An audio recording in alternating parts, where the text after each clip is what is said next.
When did I realize I raised my kid right? At a funeral, my father's funeral to be exact.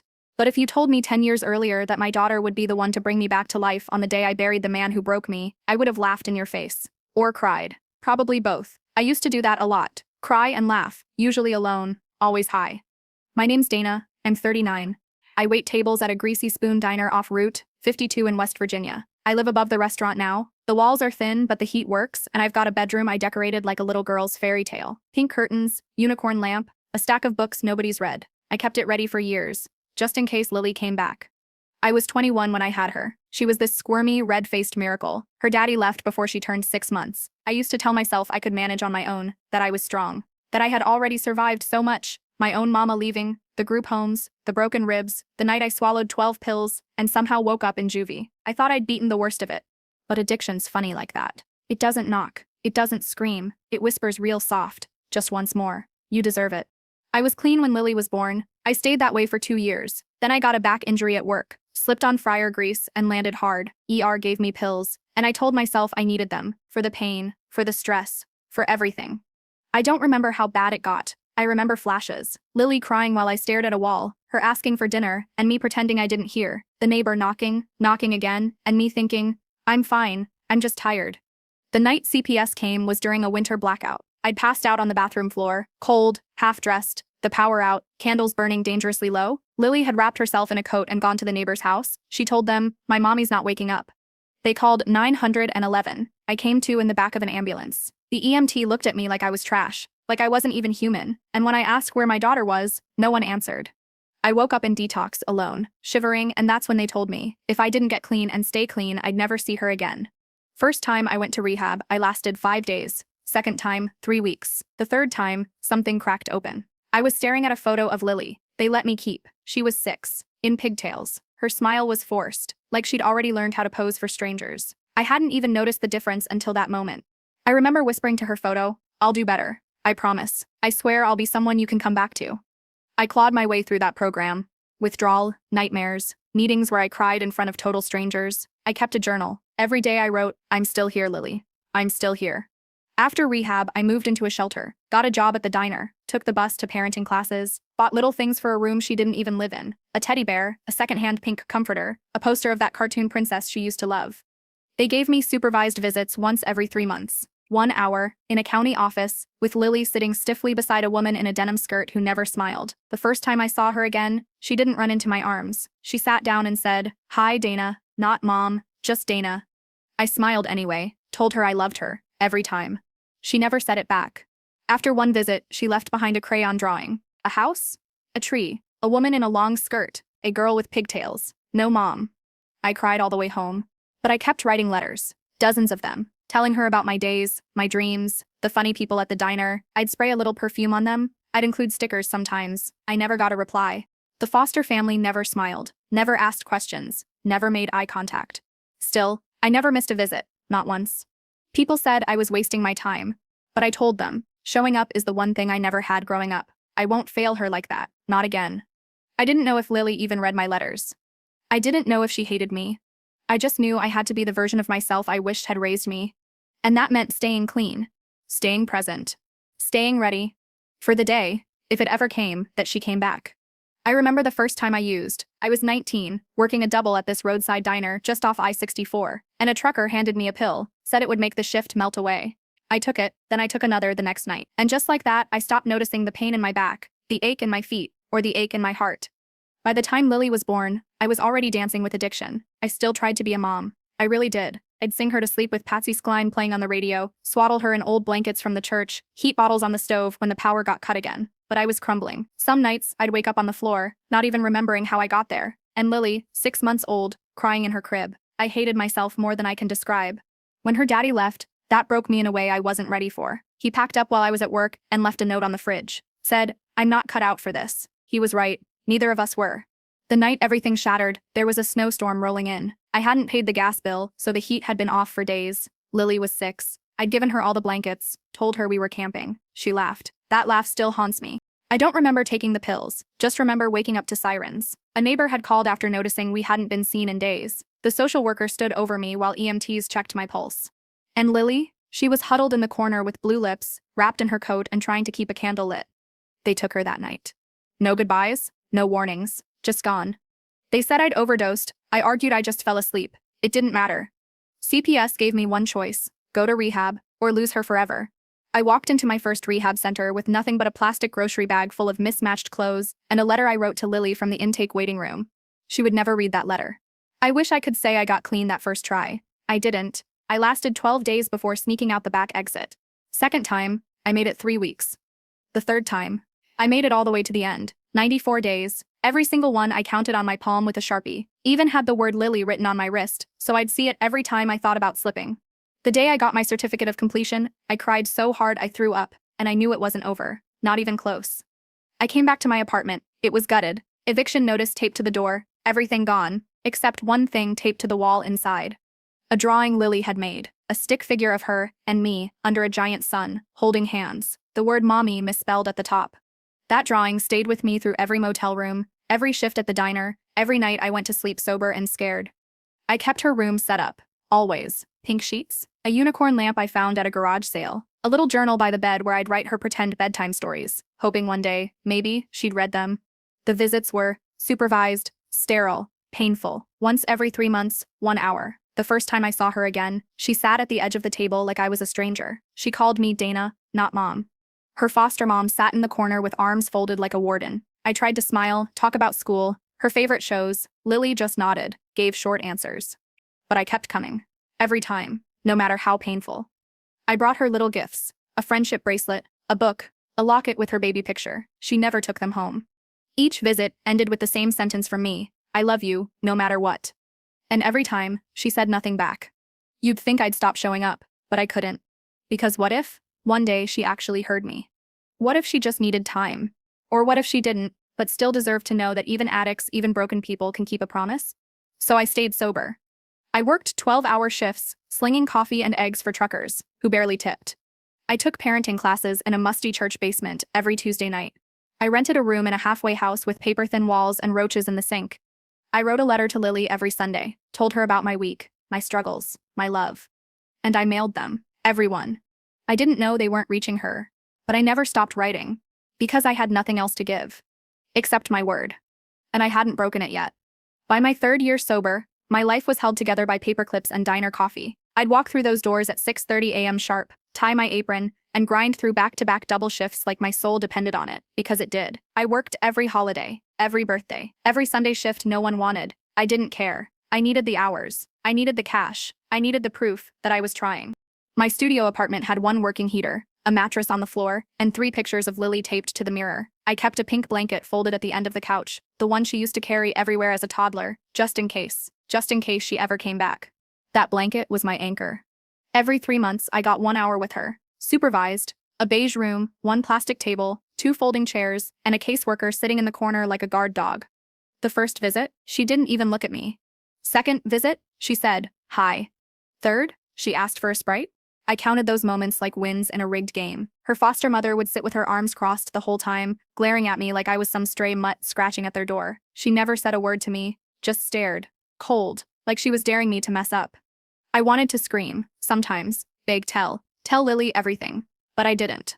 Instead, I brought her puzzles, tiny craft kits. I told her I love you no matter what. Always that. Always those words. One time, after I handed her a new coloring book, I caught her lip twitch, just a flicker, like she was trying not to smile. That was my gold. Back at home, I wrote letters, dozens, long ones, short ones, cards, notes, little doodles of rabbits and stars, the ones she used to love. I mailed them every Sunday like clockwork. I prayed one would get through. I didn't know if she read them, but I had to believe.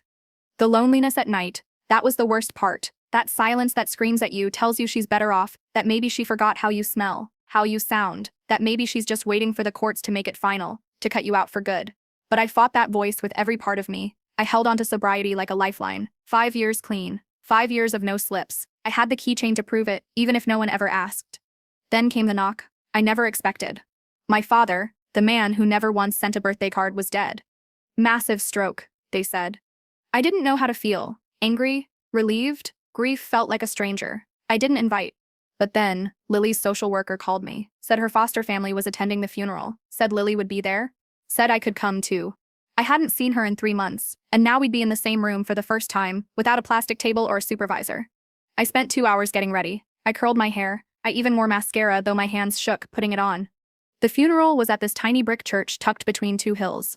When I walked in, I scanned every pew, and then I saw her, Lily.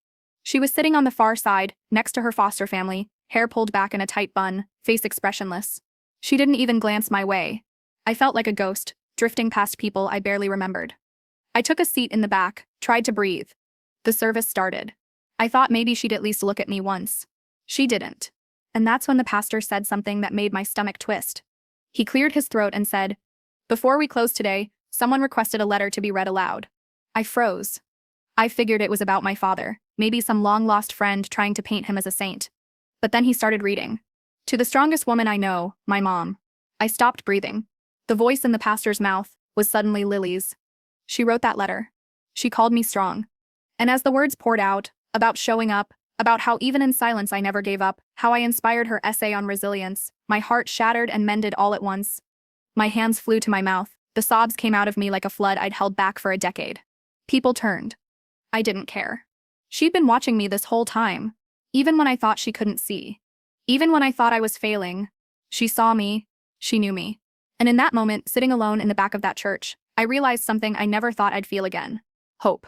After the funeral, I stood outside the church for what felt like an hour. People filtered out, hugging, murmuring, shaking hands. I stayed on the steps, unsure if I should wait or disappear like a whisper in the wind.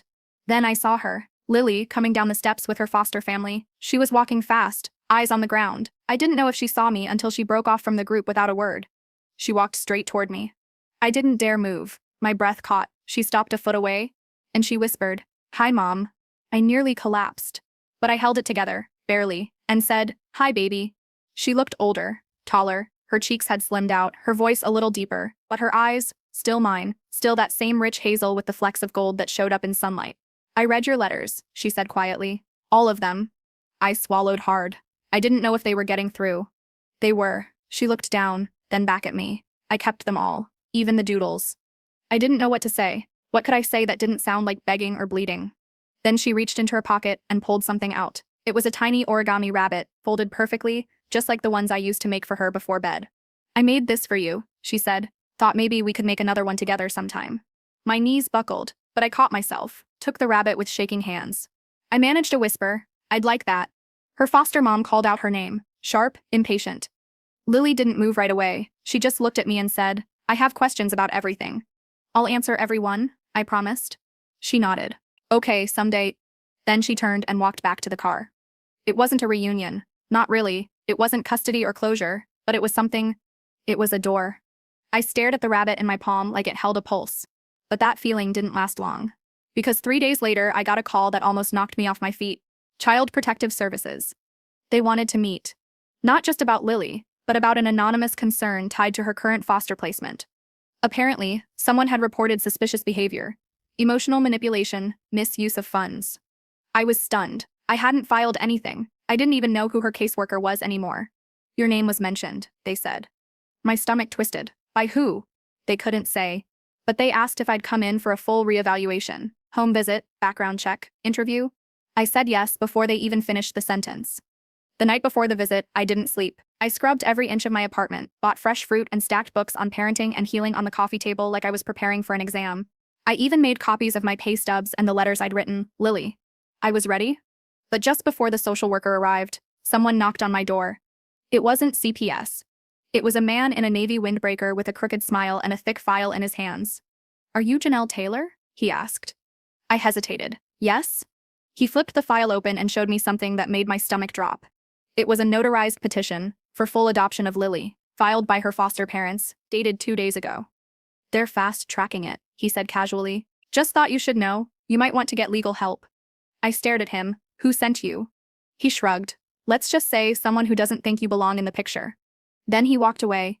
My hands shook so hard I dropped the folder. This wasn't just a misunderstanding or bureaucratic delay. This was a war. And someone wanted me erased. When the CPS worker finally arrived, I pulled myself together. I smiled. I answered questions. I made tea. I told them about my recovery, my job, my support group. I showed them Lily's letters, the rabbit. But all I could think about was that folder, that stranger, that threat. The social worker was kind, but neutral. When she left, she didn't give anything away. I sat on the couch staring at the door like it had betrayed me. Then I made a choice. I wasn't going to let them win. The next morning, I marched into legal aid with every document I had. I filed for a family court hearing. I requested full disclosure of Lily's case status. I dug up every record I could find. I fought. And then, the twist I never saw coming. 2 weeks later, Lily called me. She'd found the rabbit in her foster mom's trash. She asked if she could come visit, not supervised, not monitored, just visit. I froze. How did you even get permission? I asked. She whispered, because I told the truth. Everything. And just like that, everything started to change. But not before one final blow landed that would nearly break me. The foster mother showed up at my job. At the diner, in front of everyone. She cornered me by the coffee machine and hissed through her teeth. You're not fooling anyone. You're trash. You'll always be trash. And I swear I will take her from you. Then she slipped a folded photo into my apron and walked out. It was a picture of Lily, tearing up one of my letters. But when I opened the other half of the folded photo, there was a second picture. Lily holding the rabbit, smiling. She had planted it there. She knew that woman would come after me. And she'd given me proof of both pain and hope. And in that moment, I realized something I never expected. My daughter wasn't just brave. She was mine. And she'd learned how to fight, from me. Even if the battle wasn't over yet, I didn't sleep the night before. My hands wouldn't stop shaking, not from withdrawal this time. Those days were long behind me, but from something worse. Anticipation, fear, maybe. The kind that builds in your bones when something's about to shift, and you know it, but you don't know how. The funeral was held in a drafty, old Methodist chapel on the edge of town. I hadn't seen my father in over a decade. No calls, no birthday cards, just silence. But the social worker told me Lily would be there. That's the only reason I went, not for him. I walked in alone, wore the only black dress I owned, one I used to waitress in during dinner shifts. It had a coffee stain near the hem I couldn't scrub out. Lily was already sitting in the second row, far right. Her foster mother sat beside her like a statue. Perfect posture, tight lips, one of those judgmental gazes you could feel like heat. Lily didn't look back at me, not once. I slid into the last row. My palms were sweating. The service started. Hymns, muttered prayers, a bland eulogy about a man who never really fathered anything. I stared at the casket but felt nothing, until the pastor said, "Before we close, someone asked to have a letter read aloud." I blinked. Letter? He held a folded page in his hands, cleared his throat. To the strongest woman I know, my mom. I thought I misheard him. My mouth dropped, and then he kept reading. She doesn't know I'm doing this. I don't even know if she'll be here today. But if she is, I want her to hear this. From me for once. Not filtered, not censored, just truth. I sat forward. My lungs froze. I watched my mom show up every time, even when they told her not to. Even when I couldn't look her in the eyes, she never pushed. She never yelled. She just kept coming. And I thought that was weak. I thought love was loud, but I was wrong. Her kind of love is the kind that rebuilds broken things. Quietly. I choked. A sob slipped out before I could stop it. I wrote my college essay about her, about resilience, about surviving things you don't talk about. I didn't say her name in the essay, but today I will. The pastor looked up, right at me. "Dana, I love you. I know you think you failed, but you didn't. I saw everything, and I'm proud I came from you." That was it. That's all it took. My chest collapsed. My knees buckled right there in the pew, full-on, gut-wrenching sobs. People turned. I didn't care. The world had just cracked open in front of me. I didn't hear the rest of the service. My heart was pounding too loud. Afterward, I stood outside the chapel steps, unsure if I should even wait, but then I felt her, behind me. "Hey," Lily said. I turned. She looked taller, her hair longer, but her eyes, they were still mine. "I read every letter you ever sent," she whispered. "They just never gave them to me." I gasped. "What?" "They hid them, said it would disturb my progress. But I found some, in the trash, stuffed behind the boiler room." My throat tightened. I pieced them together, taped the scraps. "I had to know you still cared." I touched her face. My hands were shaking again. "I never stopped," I said. "Never. Not once." She nodded. Her lip trembled. Then she threw her arms around me. And for the first time in 6 years, my daughter hugged me back. Not supervised, not guarded, just her, and me, and something broken, finally starting to mend. After the funeral, I thought things would calm down, that Lily and I could maybe start something new, even if it was slow, but life doesn't hand you peace that easy, especially not when you've clawed your way back from hell. That night, I got a call from an unknown number. I almost didn't answer, but I did. A man's voice, low and rough. "You think you're some kind of mother now? Showing up at that funeral like a saint?" I froze. "Who is this?" "You know exactly who I am," he said, "and if you don't, you should have stayed gone." The line went dead. I just stood there, phone still in my hand, heart racing so fast I could barely breathe. I knew that voice. I couldn't place it immediately, but my body recognized it before my brain did. And then it hit me: Carl, my father's old drinking buddy, the one who used to linger a little too long when I was a teenager, the one who always made me uncomfortable, the one who hated me for reporting my father's abuse and testifying in court years ago. He was still around? Why now? Why threaten me now?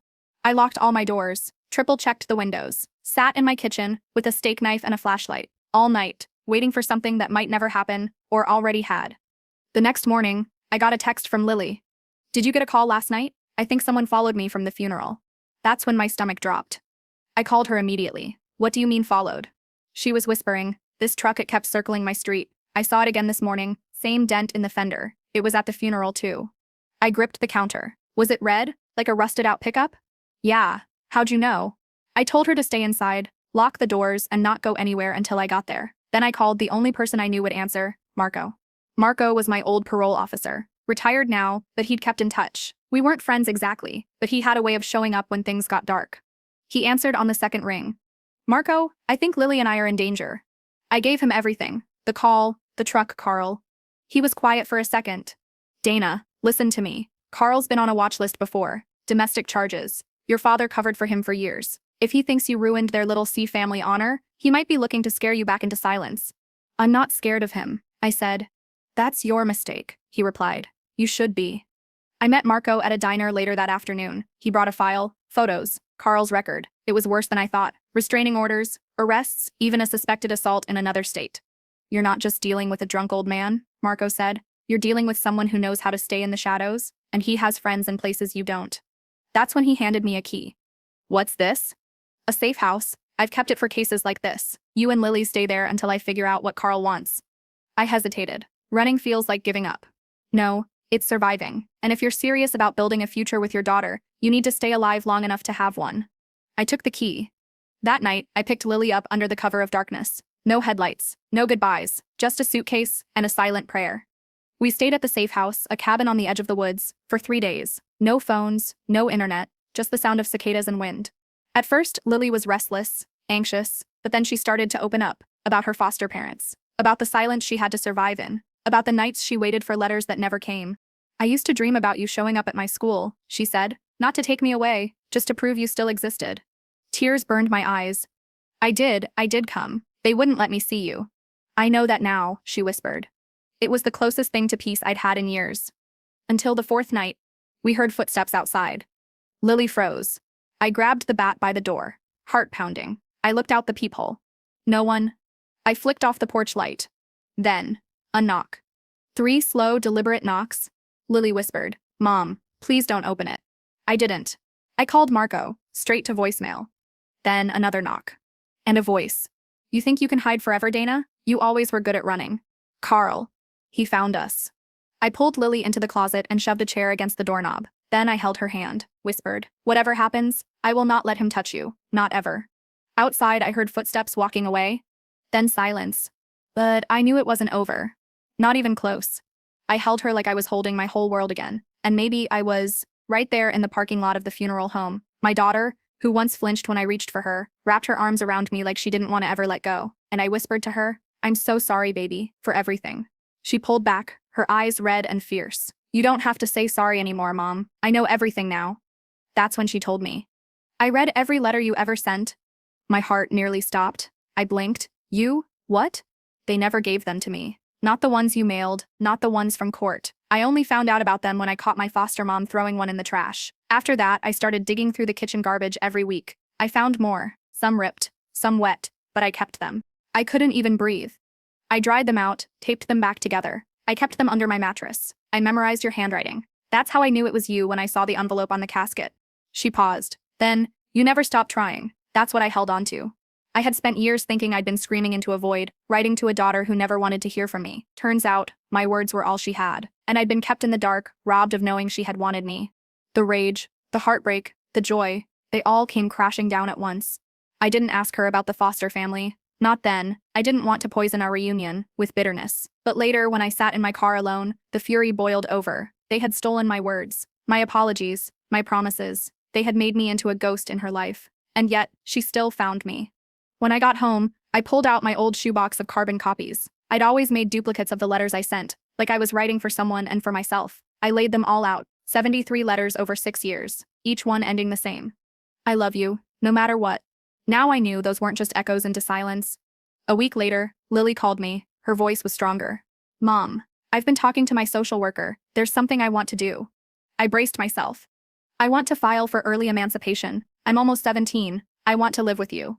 It was like someone knocked the wind out of me. Are you sure? I asked. This is big, baby. They'll push back. I'm sure, she said. I've never been more sure of anything. I didn't sleep that night. I dug up every document I had, proof of my sobriety, employment, clean drug tests, court compliance. I contacted my sponsor, my social worker. I prayed, and I'm not the praying kind. The court date was set for March 3rd. I showed up in my nicest secondhand dress, hands trembling. I didn't care if I looked like a waitress who hadn't slept. I was a waitress who hadn't slept, but I was also a mother. Lily arrived with her social worker. She wore the necklace I'd sent her on her 13th birthday, the one I never knew if she got. The judge looked like he hadn't smiled in decades. He read over her application. Then he asked, "Why do you want this?" Lily stood up. No notes, no hesitation. Because I know who my mom is. Not the version they told me, not the version from her past, but the woman who fought every single day to become someone I could run to, and I'm ready to go home. I broke, right there in the courtroom, full sobs. When the judge granted the motion, I think even the bailiff had tears in his eyes. That night, she moved into my tiny studio. Her suitcase barely fit. I gave her the bed. I slept on the futon. She tacked her favorite photos and notes on the wall next to mine. We ate instant noodles and split one working lamp. But we were together. We were finally a family. And for the first time in 16 years, I didn't wake up with shame in my bones. I woke up with purpose. And the last thing I saw every night before bed was the framed copy of Lily's letter hanging above me, a reminder. I didn't raise her by being perfect. I raised her by refusing to disappear. The first few weeks with Lily were pure, chaotic joy. Every tiny thing, folding laundry together, arguing over the last granola bar, dancing in the kitchen to old Beyoncé tracks, felt like stolen treasure. I kept waiting for someone to come banging on the door and say, "Just kidding, she's not yours." But no one came. We had our own rituals now. Friday was movie night with microwave popcorn and peanut mem, and Miss Saturdays, she worked the brunch shift with me, volunteering to roll silverware or take coffee orders. Customers adored her. One even slipped me a tip and said, "You must have raised her right."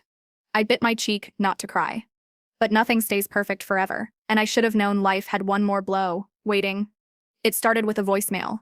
I was finishing the lunch shift when I saw a missed call from a blocked number. I almost didn't check it, but something made me press play.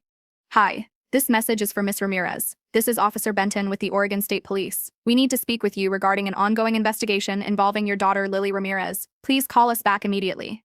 I swear the room spun. I dropped my apron and ran into the alley behind the diner. Hands shaking, I called back. "Ramirez here? What's going on? Is Lily okay?" The officer's voice was calm. Too calm. "She's safe, but we believe she may have information about a case involving her former foster parents." My stomach clenched. He continued. "A tip came in, about mail being tampered with, possibly destroyed. It matches claims in Lily's emancipation testimony. We're reopening a case." I blinked, stunned. What? What do you need from me?" "We'd like both of you to come down to the station. Lily won't be in trouble, but we need her official statement." When I picked her up from school, she already knew. "I told my counselor," she said softly, "about the letters. I didn't mean for it to become a case, but I couldn't keep pretending it didn't happen." I nodded. "You did the right thing." But inside, I was terrified. What if they retaliated? What if Lily was dragged back into that house? What if they painted me as some manipulative ex-junkie who poisoned her mind? At the station, they separated us. I could barely sit still. Every time a door opened, I jumped. Every whisper felt like a verdict. An hour later, she came out. Eyes swollen, but standing tall. "They made me read one of the letters I saved," she said. "The one where you begged them to let me call you. I couldn't finish it." I put my hand on her back. "You did enough." 2 days passed. Then came the news. Lily's former foster parents were being investigated for multiple counts of tampering with legal communications, not just mine, other foster kids too. The trash had been their graveyard for letters, applications, even legal documents, a paper trail of control and silence. And then the final blow, a subpoena. Lily was called to testify in front of a grand jury.